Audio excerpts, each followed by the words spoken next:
베드로전서 3장 1절에서 7절의 말씀입니다.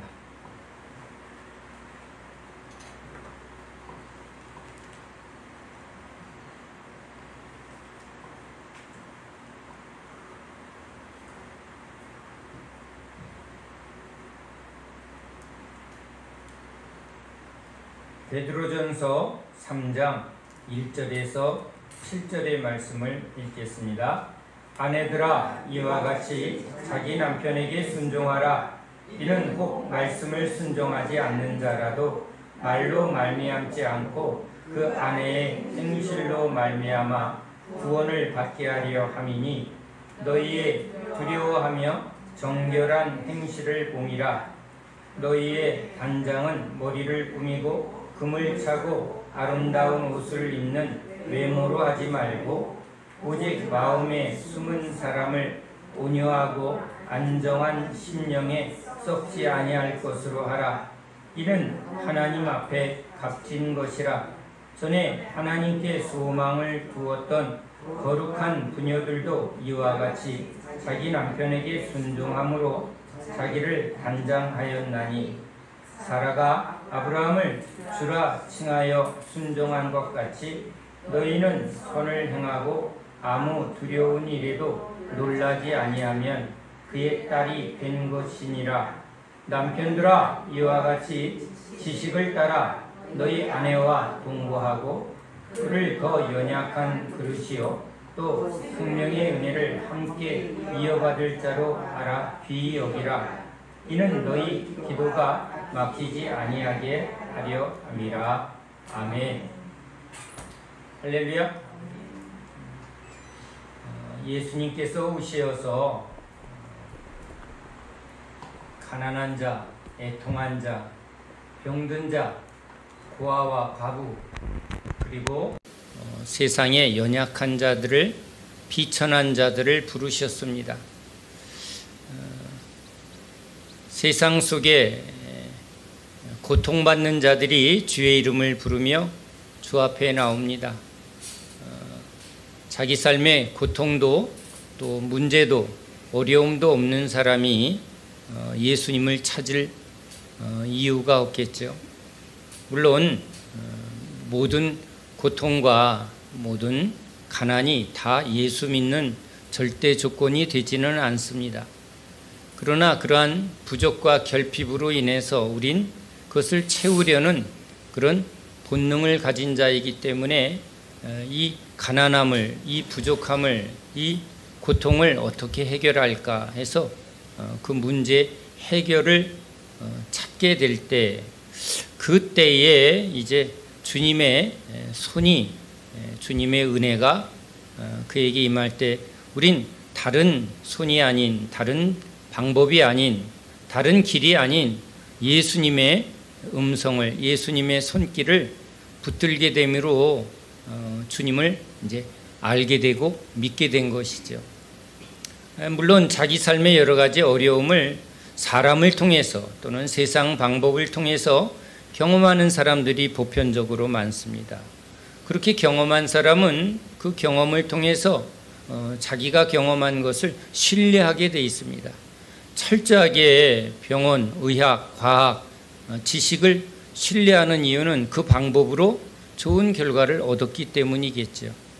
그런데 주님이 이 땅에 오셔서 부르실 때 그런 인간의 방법으로 해결할 수 없는 그런 절망의 상태에 있는 자들을 부릅니다.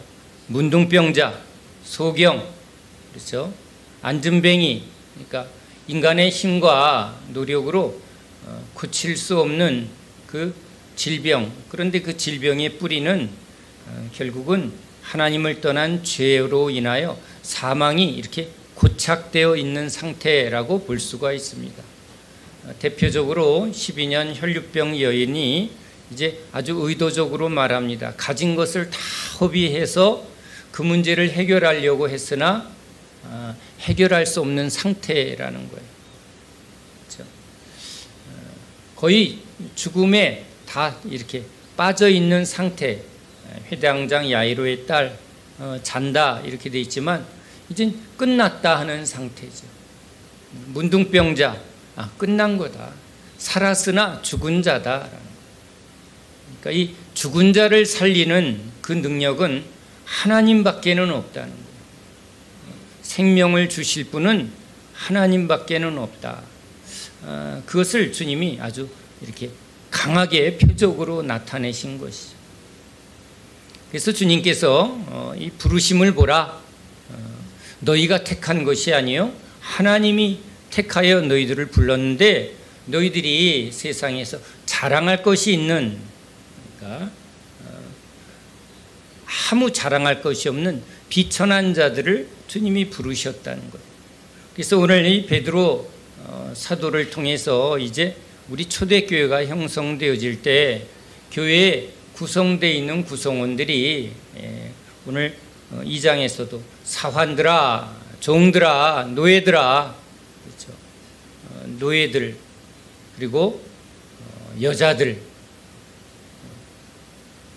그리고 절망에 빠져 있는 그러한 고통받는 자들, 묶여 있는 자들이 이제 교회의 구성원이 되어 있습니다. 물론 예외적으로 세상에서 부를 가지고 지위를 가진 사람들도 주님의 부르심에 택함을 받아 나옵니다. 그 부르심 속에 자기가 가진 것이 다 아무 소용이 없는, 구원에 아무 조건이 되지 않는, 그것이 아무 능력이 되지 않은 그것을 그들이 깨닫게 되므로 주님 앞에 나오게 된 것이죠. 물론 육적인 아직 주님의 은혜를 바르게 깨닫지 못하고 가진 것을 나와서 자랑하거나 드러내는 그런 신자들이 전혀 없는 것은 아닙니다. 그래서 성경은 이 교회 안에 알곡과 가라지가 섞여 있다는 것이에요. 사람을 보거나 뭔가 좋은 가르침을 받으려 하거나 다양한 이유로 교회에 찾아온 사람도 있다는 거예요. 그러나 주님은 이제 주님의 말씀으로, 주님의 그 구원의 특별한 은혜죠. 우리를 죄에서 구원하는, 이 세상에서 구원하는 그 십자가의 은혜를 이제 베푸는 자만이 이제 말씀 앞에 붙들리게 되고 주님 앞에 이렇게 붙들리게 되는 것을 지금 나타냅니다. 주님이 오실 때까지 알곡과 가라지가 섞여 있는 것을 이상히 여기지 말라고 분명히 말했으니까 우린 이제 그러한 싸움에 그런데 붙들릴 이유가 없습니다. 왜? 주님이 왜 그러하시는가를 우린 깨닫는 자여야 한다는 것입니다. 그리고 우리도 두렵고 떨림으로 이 구원의 길을, 은혜의 길을 우린 끝까지 경주하는 자죠. 주님을 따르지 않고 주님의 그 부르심에 순종하지 않는, 열매를 맺지 못하는 사람과 계속 씨름하는 어리석음을 우리가 가질 이유가 없습니다. 우린 주님을 따르는 자들이기 때문에 그렇습니다. 그래서 베드로 사도를 통해서 이제 주님이 말씀하실 때, 그렇죠? 먼저 이제 세상 속에, 세상 권세, 그 당시 로마의 권력자들, 왕들, 또 귀족들, 자기가 모시는 주인들에 대하여 이건 날마다 삶입니다.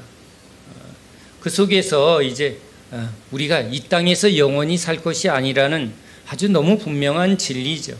이거조차도 하나님의 주권 앞에 있다는 거예요. 이스라엘은 그걸 원했어요. 로마를 그냥 하나님 뒤집어 주세요. 이 세상을 바꿔달라. 그러나 주님은 세상을 바꾸고 제도를 바꾸러 오지 않았어요. 왕을 바꾸러 오지 않았어요. 그거조차도 주님이 우리 하나님이 택한 백성들을 어떻게 보면 연단하는 일에 세상을 볼 거냐, 군왕을 볼 거냐, 아니면 진짜 살아계신 하나님을 볼 거냐, 이걸 계속 주님이 다루시는 것이죠. 물결을 보고 두려워 빠지는 베드로, 주님을 보고 무리를 걷는 베드로. 이 원리가 이제 삶의 모든 영역에 지금 주님이 보는 거예요. 넌 누구를 보느냐. 자, 그래서 우리에게 일어나는 범사에 이제 하나님의 주권을 철저히 인정하는 그것을 지금 주님이 우리 종들에게 가르치고 계시고, 그걸 지금 날마다 그것을 우리에게 은혜로 주시고 있다는 거예요. 그래서 지금 보여지는 것에 왜 저 사람이, 저 왕이, 저 황제가 저렇게 합니까? 그 씨름하지 말라는 거예요. 그걸 바꾸려고 칼을 들고 창을 들고 뭔가 제도를 바꾸려고 목숨을 걸 일은 아니라는 거예요. 때가 돼서 그것이 주님이 합당하시면 주님이 주님의 방법으로 그것을 바꾸게 된다는 거죠. 우린 이 때와 기한이 오직 하나님께 있다는 것을 여러분 맡겨드려야 합니다. 우리 신앙에서 제일 어려운 중에 어려운 훈련이 인내라는 겁니다. 인내가 왜 힘드냐면 내 때라는 거예요. 내 때. 내 인생이 전부라고 여겨지니까 내가 살아있을 때 내가 원하는 어떤 바람이 이루어지는 것을 우린 자꾸 그것을 집중하고 있는 거예요. 그러나 우린 때와 기한이 하나님께 있다는 거예요. 그러니까 지금 내가 지금 내 요 생애 동안에 그것을 보지 못한다 할지라도 하나님의 영생의 시간 속에서는 그건 하나님의 때에 분명히 이루어지는 것을 바라보고 있는 거죠. 시간 속에 묶인 자가 아니라 영생을 바라보는 사람들.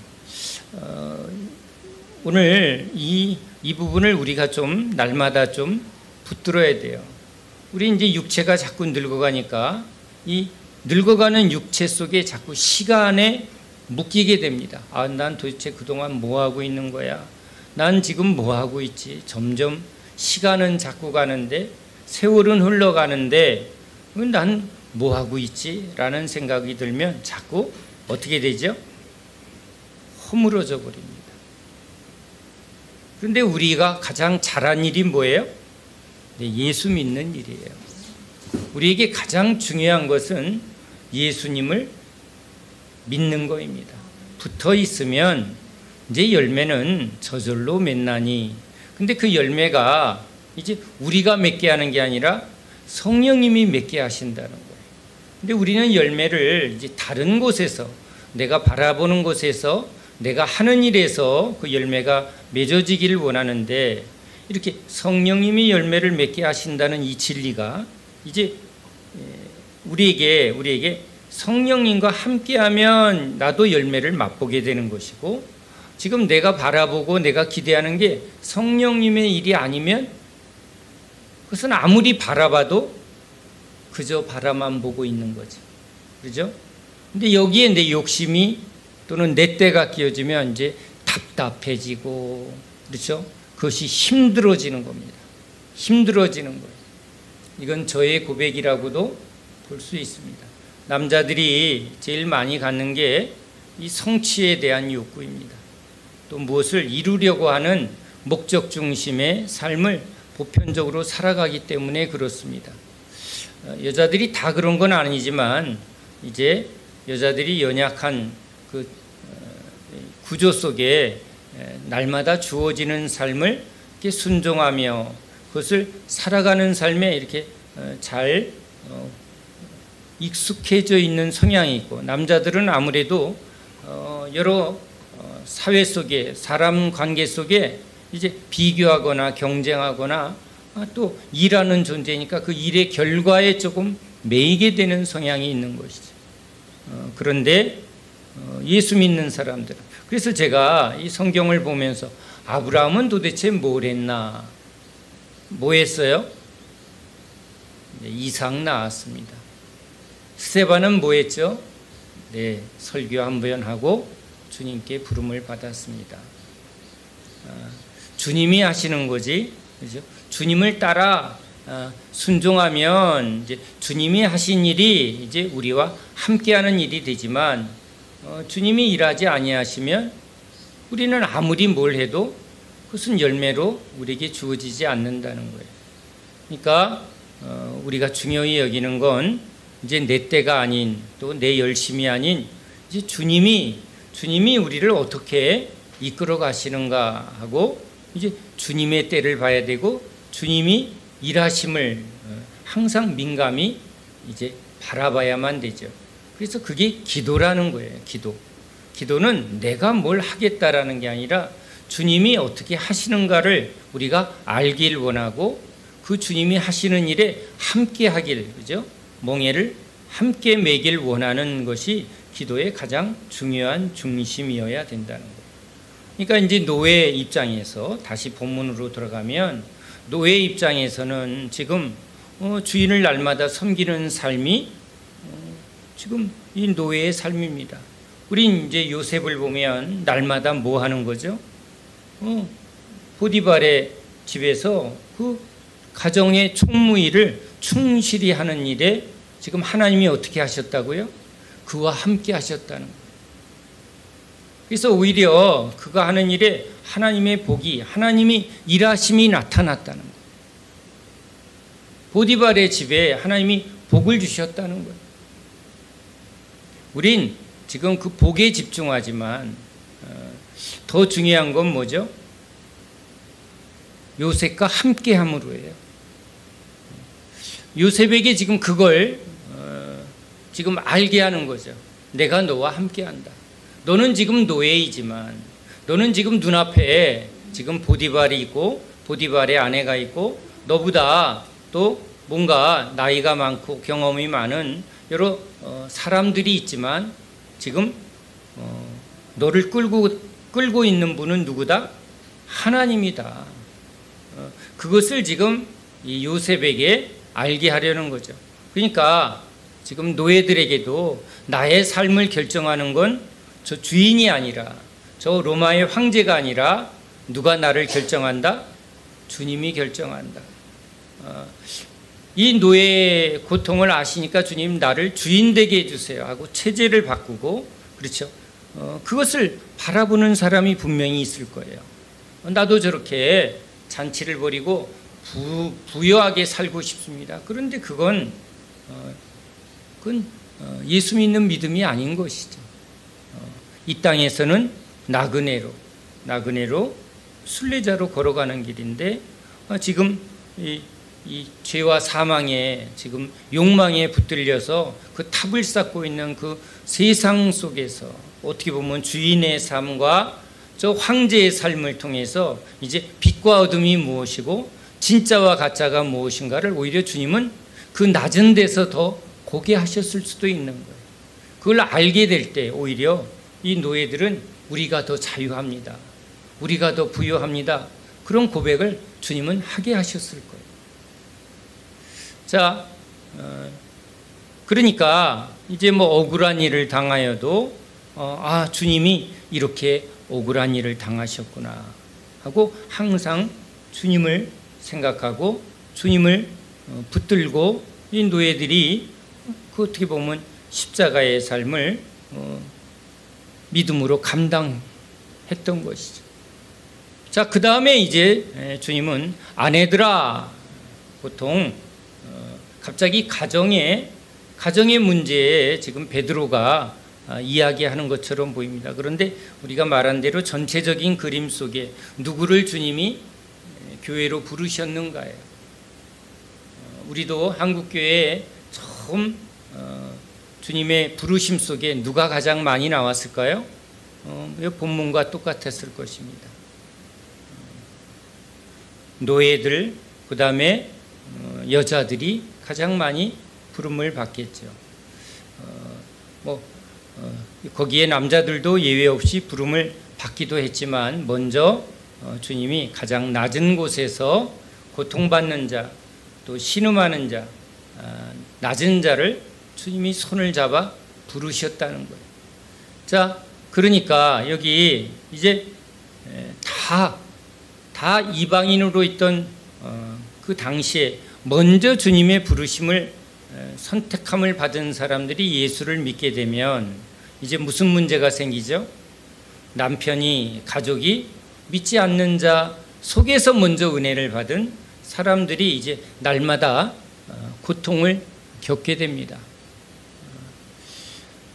지금 우리 같이 이렇게 뭐 몇 대째 믿습니다. 뭐 부모님도 할아버지도 할머니도 그래서 이 믿음의 가정 속에 태어나고 결혼할 때도 또 믿음의 가정 속에서 결혼을 해서 살아가는 사람들은 이 당시 초대교회에 이제 가장 주님이 사도들을 보내어 이제 교회를 일으키고, 그죠? 각 이방인들 가운데 또는 유대교 안에서도 주님이 이렇게 주님의 부르심 속에 구원의 은혜를 받은 사람들이 그 구원의 은혜를 기뻐하면서 또 현실 속에서는 뭘 겪는다고요?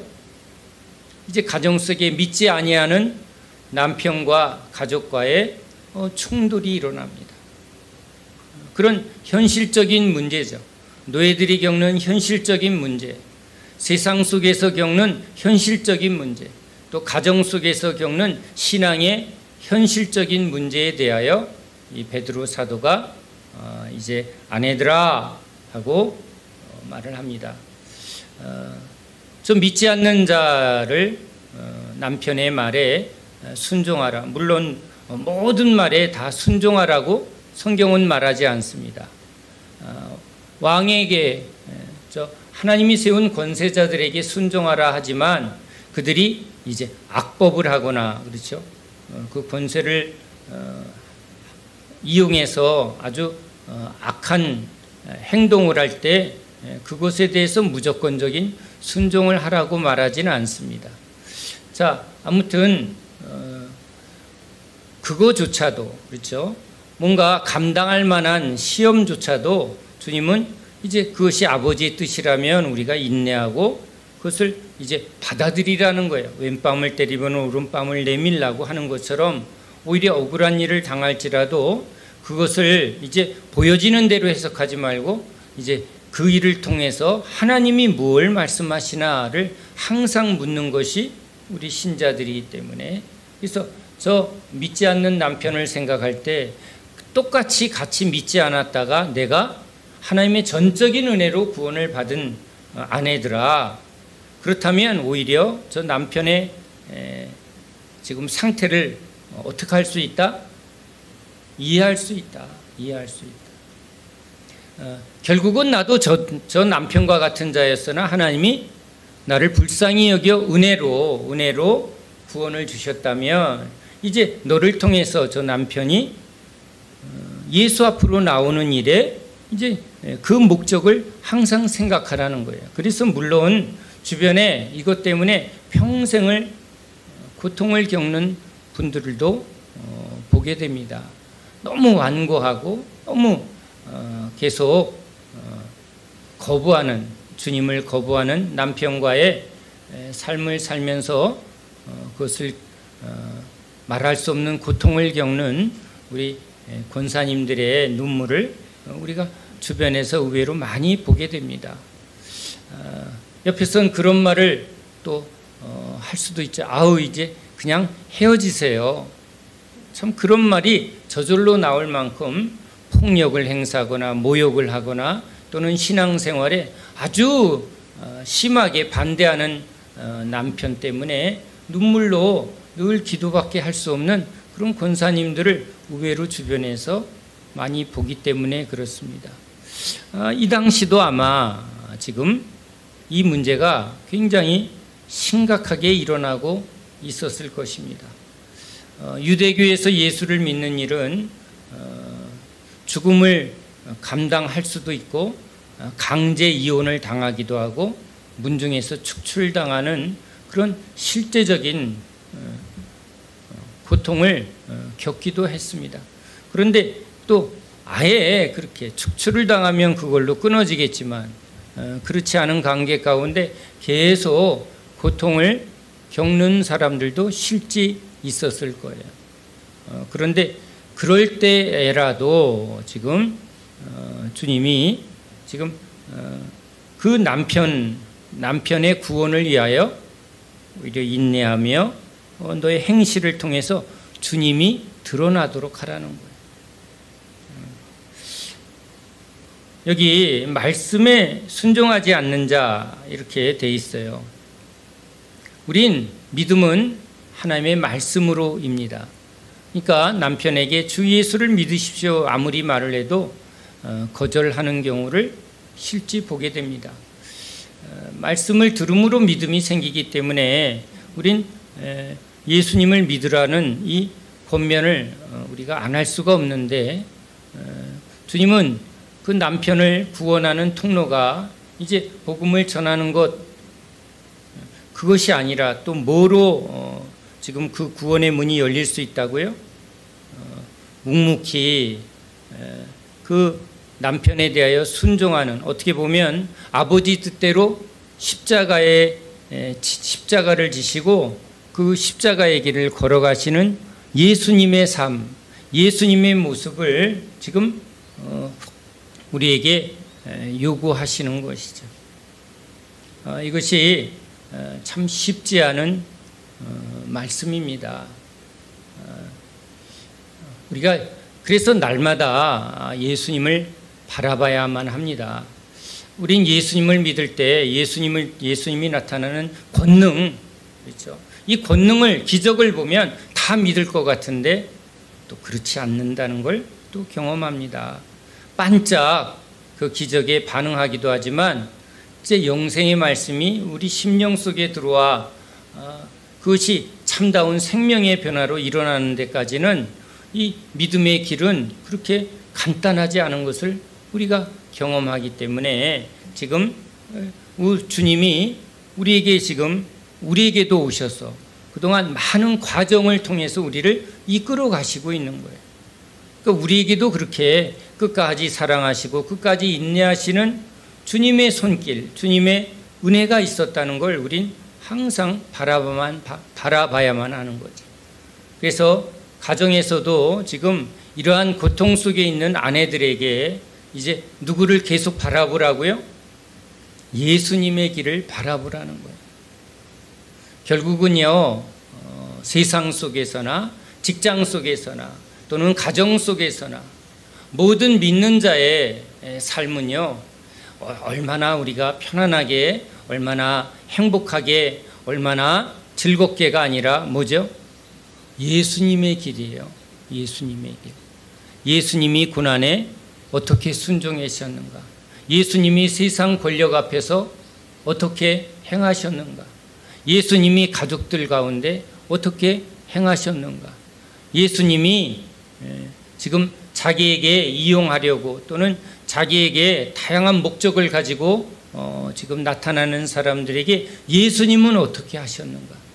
그러니까 그 예수를 아는 참다운 지식과 지혜를 이제 우리가 우리의 주어진 삶 속에 그것을 깨닫고 알아가는 것이 신자의 삶이라는 거예요.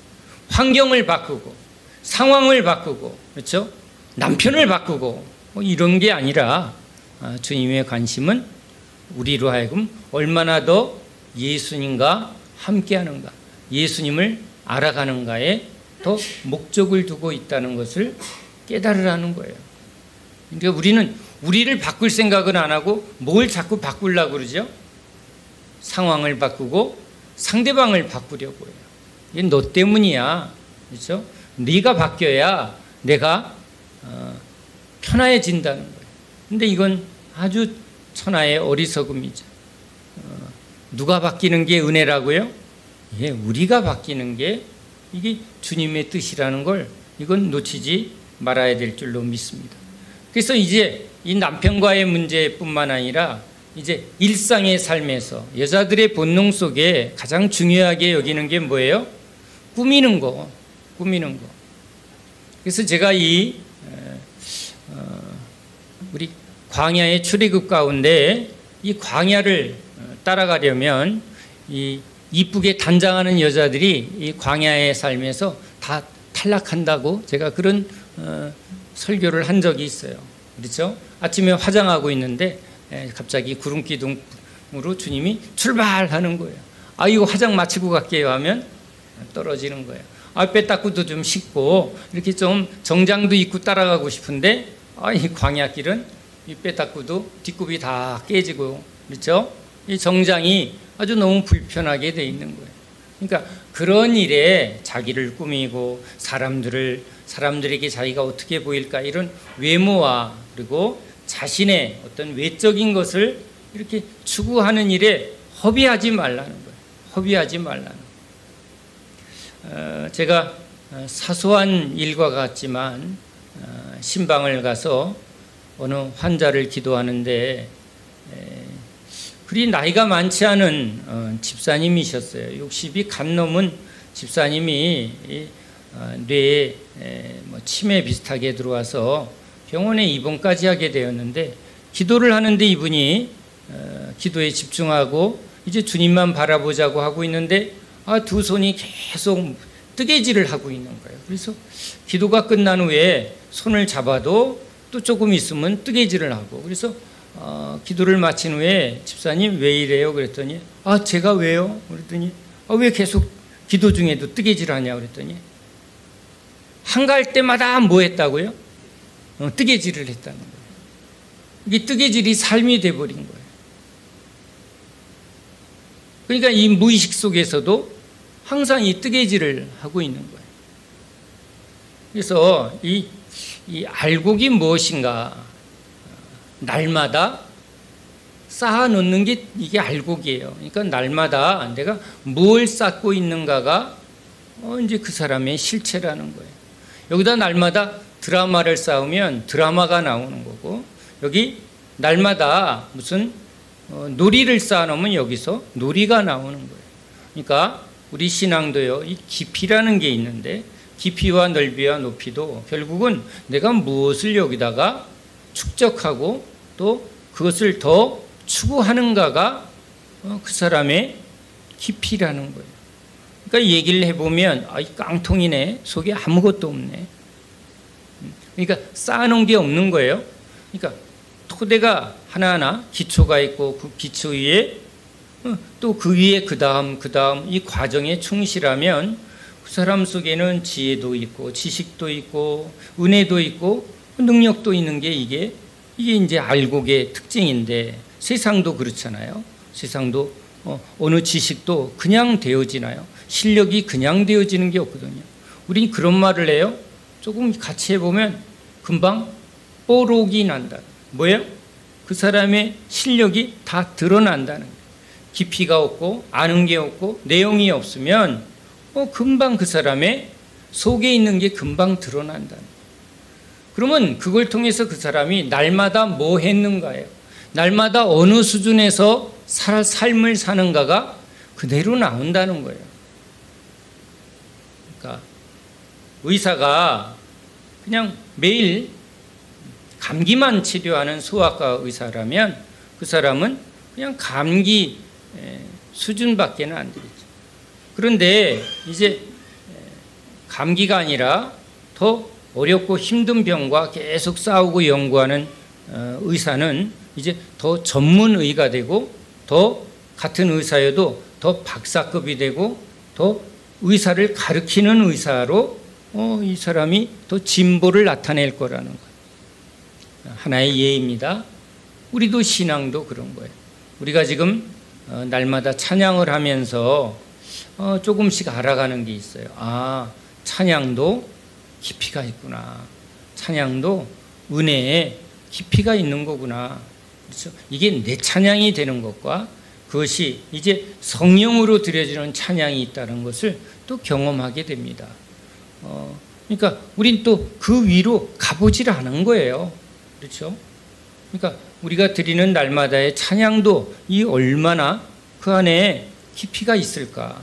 말씀도 지금 주님이 계속 열어주실 때 말씀의 깊이가 넓이가 높이가 이게 얼마나 다른가를 이건 가본 사람만이 알고 맛본 사람만이 아는 거예요. 사람하고 얘기를 해보면 그 이야기 속에 그 사람의 깊이가 나오는 거예요. 삶의 깊이가 나오고 지식의 넓이도 나오는 거고 그렇죠? 높이도 나오는 거예요. 그러니까 그 사람이 날마다 무엇을 추구하는가예요. 무엇을.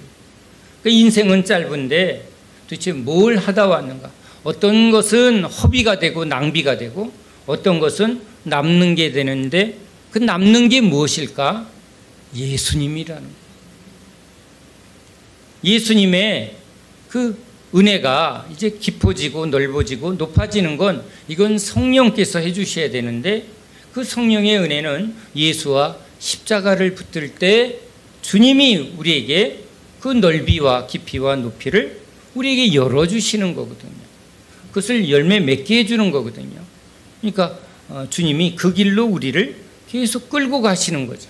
그러니까 날마다 새롭게 하시는 은혜, 날마다 깊어지는 은혜, 날마다 넓어지고 높아지는 은혜를 지금 성령은 우리에게 인도하는 거예요. 그것이 노예의 삶을 살지라도, 때로는 주방에 있을지라도, 때로는 그 농사를 짓는 삶을 살지라도, 농사에 빠진 사람이 있고, 농사를 하면서 단순한 일을 통해서 누구를 붙드는 거예요?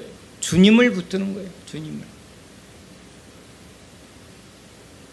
자, 범사에 주님을 알아가는, 그렇죠? 주님이 열어주시는 은혜에 더 깊어지고 넓어지고 높아지는 그 은혜의 길로 주여 우리를 인도하소서. 그게 우리 그리스도인의 삶이라는 거예요. 그러니까 다른 것에, 꾸미는 일에 또는 제도를 바꾸는 일에, 자기의 소유를 누리는 일에, 그것을 다 에너지를 쏟고 나면 뭐가 없다? 내 안에 주님이 없다. 그렇죠? 그러니까 무엇을 지금 나누려고 하느냐, 무엇을 여기다 쌓으려고 하느냐. 그렇죠? 나이 쌀은 쌓고, 그렇죠? 뱃살은 쌓고, 그렇죠?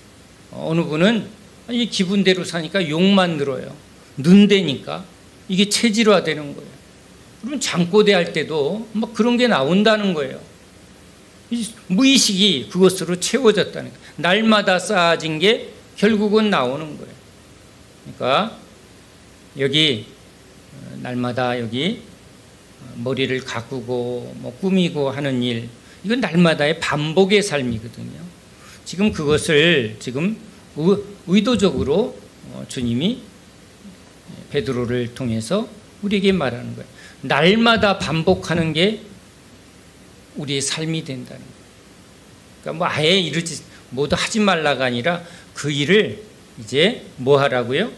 가볍게, 간단하게. 그리고 이제 진짜 집중할 일은 뭐라고요? 우리 주님을 집중하라는 거예요. 그래서 오직 마음에 숨은 사람, 여긴 속사람이죠. 우린 성경에서 겉사람과 속사람의 표현을 봅니다. 이건 성경적인 표현이죠.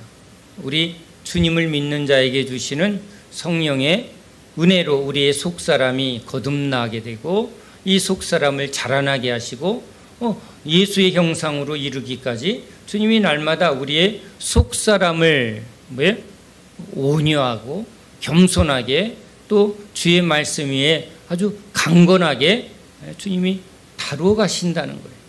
그러니까 지금 주님의 관심이 이제 이 열매예요. 어디에요? 우리의 속사람을 성령의 사람으로 바꾸는 일. 그 다음에 우리의 삶을 통해서 이제 제자, 복음이 전해지고 예수가 전해져서 이제 예수 믿는 제자로 세워지는 일. 이게 하나님 앞에 드려지는, 계산되어지는 열매의 두 가지라고 볼 수 있는 거예요. 안에 열리는 열매, 밖에 열리는 열매. 이것이 주님이 계산하는 열매죠. 그러니까 지금 뭐 독신으로 살아도 상관없고, 또 신앙에 독신으로 사는 외로움이 너무 방해가 되면 뭐 하라고요? 얼른 결혼하라는 거예요. 결혼이 목적이 아니라 뭐예요? 그것이 방해된다면. 그러니까 예수를 믿는 것에 방해되는 일은 다 피하라. 뭐만 남는다? 예수님만 남는다.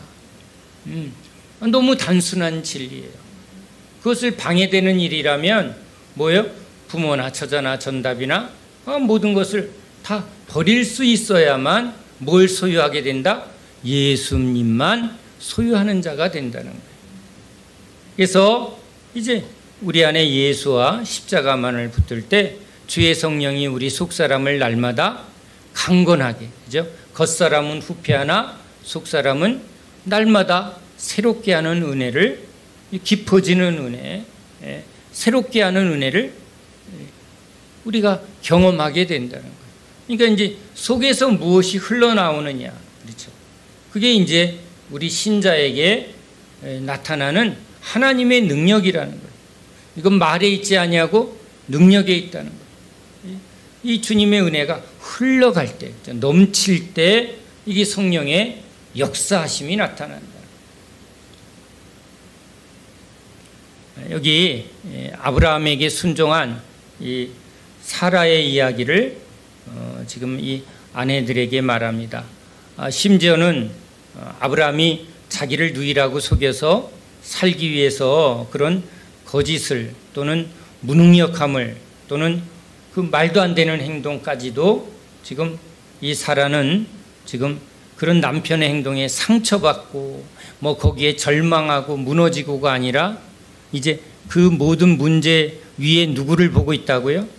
주님을 보고 있다는 거예요. 사람을 보고 너무 실망할 것도 없어요. 너무 좋아할 것도 없어요. 그렇죠? 그 모든 것이 주님의 은혜다. 누가 되게 훌륭해 보이면 전 주님의 은혜구나. 누가 또 아주 넘어지면 아유 주님 우리를 불쌍히 여겨주세요. 저 사람의 넘어짐이 나의 넘어짐과 같습니다. 우리가 어떻게 다 압니까? 저 상황을 어찌 우리가 다 압니까? 베드로의 3번 부인하는 것을 우리가 이제 실체를 보니 사단이 지금 그러니 저건 누구도 피할 수 없는 그런 아주 무서운 시험이구나. 나도 어떻게 저런 시험을 내 힘으로 벗어날 수 있을까? 오히려 두렵고 떨림이 되겠죠. 그러니까 주님 그 베드로를 붙들어 주신 주님 그걸 또 우린 계속 붙드는 거예요. 그렇죠? 그래서 범사의 모든 일에 우리 주님의 은혜와 주권을 이제 날마다 붙드는 사람, 그게 우리 예수 믿는 사람들의 삶이죠. 그러니까 주님이 이걸 또 다룰 겁니다. 그래서 저 같은 경우도 저분 되게 훌륭하다 그러면 조금 있다가 그분의 연약함을 꼭 보게 하는 거예요. 그래서 제가 여러분에게도 이건 다 놓고 얘기합니다. 목사님 너무 은혜된다. 그런 바로 이어서 뭐가 나올 거라고요? 아이고 내가 미쳤지. 눈을 빼버려야지. 저 목사 왜 이렇게 한심해? 그렇죠? 그런 거 보게 됩니다. 보게 됩니다. 하나님이 보게 하세요. 그걸 이상히 여기지 말라는 거예요. 우린 여기서 계속 약할 때 강함 되신 주님, 그렇죠? 주님을 날마다 의지할 수밖에 없는 그것을 우리가 더 아는 자가 되고, 그래서 주님을 더 신뢰하는 자가 돼요. 우리를 불쌍히 여겨주세요. 우리를 주님 시험에 빠지지 않도록 항상 우리가 누구인지 나와 우리 형제들의 믿음의 형제들의 문제를 이제 같이 주님 앞에 아뢰는 그런 기도의 사람이 되어야 한다는 거예요. 그래서 여기 사라의 순종을 주님이 아주 기뻐하시며, 그렇죠? 기뻐하시며 너희도 특히 이 부분을 주님이 두려운 일에도 놀라지 아니하면, 제가 이 부분을 조금 민감하게 다루려 합니다. 사단이 뭘 한다고요? 놀라게 해서 혼을 빼는 거예요. 그래서 무너뜨리는 거거든요. 근데 여자들이 다 그런 건 아니지만 작은 일에 호들갑 떤다고 그럴까? 너무 과하게 놀라는 것을 저는 영적인 문제라고 보는 거예요. 그것은 믿음의 성장이 아주 커다란 구멍이 생기는 거예요. 그래서 제가 그런 일에 정신을 차리라고 아주 그걸 못하게 하려고 제가 아주 그걸 좀 강하게 말하는 편인데, 여자들의 속성이 너무 조금만 저가면 과하게 놀래고 과하게 하는 거예요. 그럴 필요가 없다는 거예요. 그것이 우리 신앙에 아주 무서운 해가 되고 독이 된다는 걸 아주 염두에 둬야 돼요. 여자들이 연약한 거로 그러한 성향과 기질이 있지만 그 기질과 성향을 자꾸 인정하고 붙들면 이제 공든탑 무너진다고 그러죠. 쌓기는 쉬운데 무너지기는 쉬운 거예요. 그 무너뜨리는 자가 누구죠? 사단인데 무엇으로요? 쉽게 놀래는 거예요. 쉽게 여자들이 막 과하게 놀래서 심지어는 인사불성 같은 정신을 잃을 것 같은 행동을 제가 보게 돼요. 특히 이렇게 암 환자들을 이렇게 치료하는 항암에 대해서 그 두려움 때문에 가족들이 뭐 항암을 안 하고 제가 기도만 하겠습니다 그랬더니 옆에서 가족들이 그냥 아니 그러지 말고 항암도 받으시죠 이렇게 하는 게 아니라 내가 미쳐 죽어 하고 막 갑자기 정신을 완전히 잃어버린 것처럼 막 좀 강하게 표현하면요 지랄 발광을 해요. 난 그게 더 놀랐어요.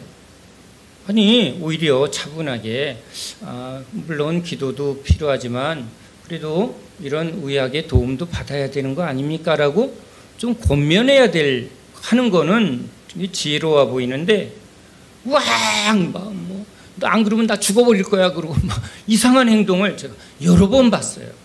그래서 나는 이 암 환자보다 난 그 부인이 그 가족이 더 심각하게 보이는 거예요. 야, 저분이 신앙이 있는 분인가?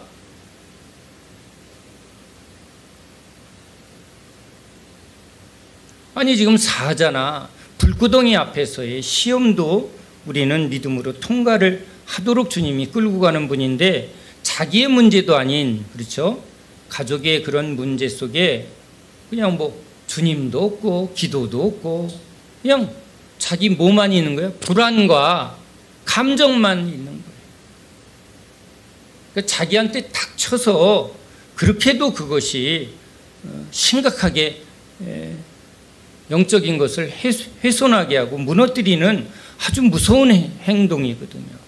절대 그러한 것에 틈을 주면 안 되거든요.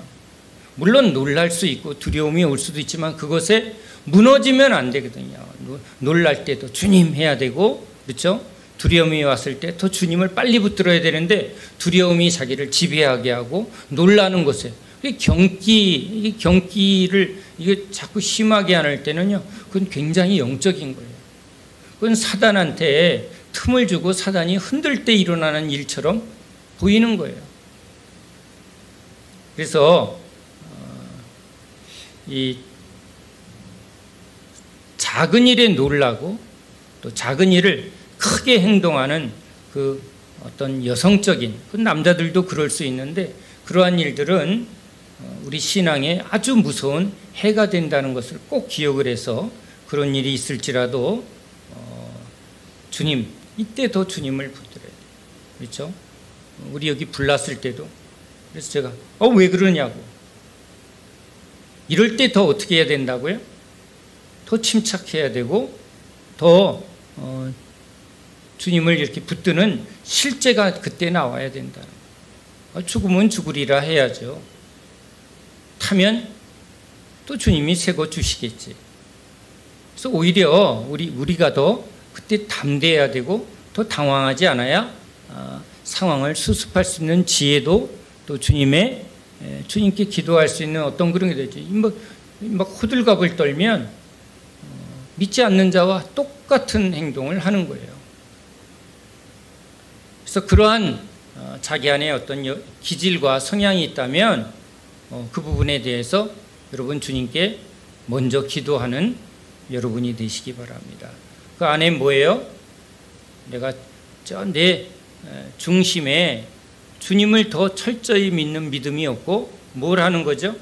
자기를 붙들고 있거나 자기 상처를 붙들고 있거나 자기의 연약함을 붙들고 있거나 자기의 두려움을 붙들고 있기 때문에 그 부분이 오면 확 무너져 버린다는 거예요. 그래서 빙산의 일각이라는 말처럼 드러나는 것은 조금이지만 드러나지 않는 이 무의식의 실체가 우리의 이 마음의 중심에 있다면 이 무의식의 두려움이 너무 많거나 무의식의 그런 무서움증이 너무 많다면 뭐예요?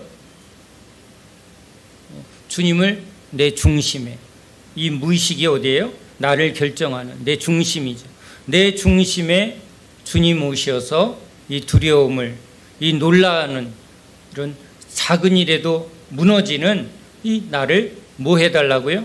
주님이 반석이 되어 주시옵소서.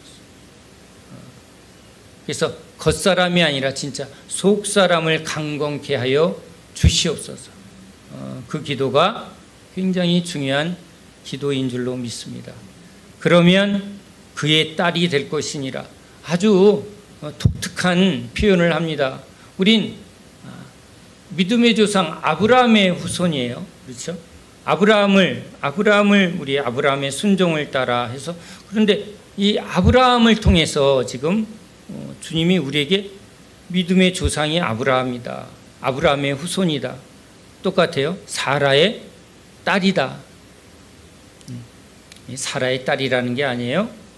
아브라함도 주님 안에 있고 사라도 주님 안에 있는데, 이제 우리도 사라를 통해서 주님의 순종을, 아브라함을 통해서 주님의 순종을, 그래서 주님 안으로 들어가면 우린 또 뭐예요?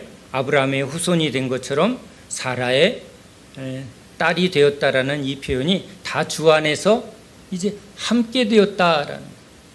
그러니까 우리가 디모데에게 지금 바울이 내가 이 아들, 그렇죠? 믿음의 아들이라. 그러면 참남하다. 우린 다 오직 주님만을 믿는 건데 어떻게 목사님이 그런 말을 합니까? 목사가 주님 안에 있고 그 목사를 통해서 이제 주를 전달받은 사람이 같이 주 안에 들어가면 주 안의 형제들이 우리 주 안의 형제가 되었죠. 그러니까 목사님도 이제 나와 형제예요. 그렇죠? 우리야 이제 동급이에요, 주님하고. 나도 이제 주님을 이제 다이렉트로 믿으니까. 그러면서 목사님 이제 나랑 같이 동급이 됐습니다, 이렇게 말 안 하는 거죠. 그렇죠? 아브라함의 후손처럼 아버지 같은 목사님이십니다, 어머니 같은 권사님입니다. 우리가 그런 은혜의 표현을 하게 된 것이죠. 남편들아, 아내의 연약함을 하나님이 그렇게 만드신 거예요. 그렇죠? 남자를 남자의 형상으로 만들고 여자를 여자의 형상으로. 그러면요, 주님이 우리 몸을 이렇게 할 때 누구는 뼈다구로, 누구는 그렇죠 연골로, 누구는 장기로, 누구는 드러나는 역할로, 이렇게 각각 주님이 부르시는 부르심이 있고 쓰여지는 몫이 다 다른 거예요.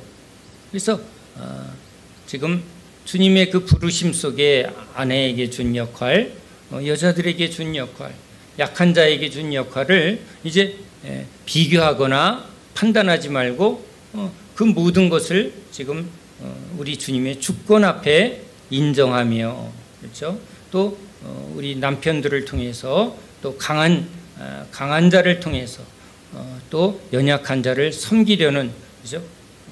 한쪽이 연약해지면 다른 쪽이 붙들어주는 것처럼 우리 주님의 그 몸된 몸의 역할로 서로를 붙들어주고 은혜로 이렇게 함께하는 것. 형제를 사랑하지 아니하는 자는 주님을 사랑하는 것이 아니라는 거예요. 그러니까 형제의 연약함을 붙들어주지 않는 사람들은 이제 주님과 연합한 사람이 아니니까 기도가 된다 안 된다? 기도가 안 된다는 거예요. 그러니까 주님 안에 있는 자들은 주의 은혜 안에서 이제 모든 것을 통해서 은혜 주시는 주님의 영적인 흐름을 타고 있다는 거예요. 기도는 내가 뭘 열심히 하느냐가 아니라 주님의 은혜의 흐름 속에 주님이 이제 주님의 뜻을 알게 하고 주님을 바라보면서 서로 연합하게 하고 서로 섬기게 하고 서로 이렇게 붙들게 할 때, 그때 주님이 그 성령으로 우리의 기도를 이렇게 자유하게 풍성하게 이끌어 가시더라. 그렇죠? 기도가 막혔다는 게 뭐예요? 성령을 따라하지 않는다는 거예요. 내가 열심히 하는 게 기도가 아니라 성령을 따라, 은혜를 따라. 그렇죠? 자, 그래서 우리가 머리 대신 주님, 몸된 교회가 이 어둠의 땅에서 이제 빛 대신 주님을 나타내고 생명과 구원자 되신 우리 예수님을 나타내는 일, 그 목적을 향해서 우리가 부르심을 받았다. 이것을 우리 믿는 사람들은 항상 그 중심을 놓치지 않아야 될 줄로 믿습니다. 기도합니다. 하나님,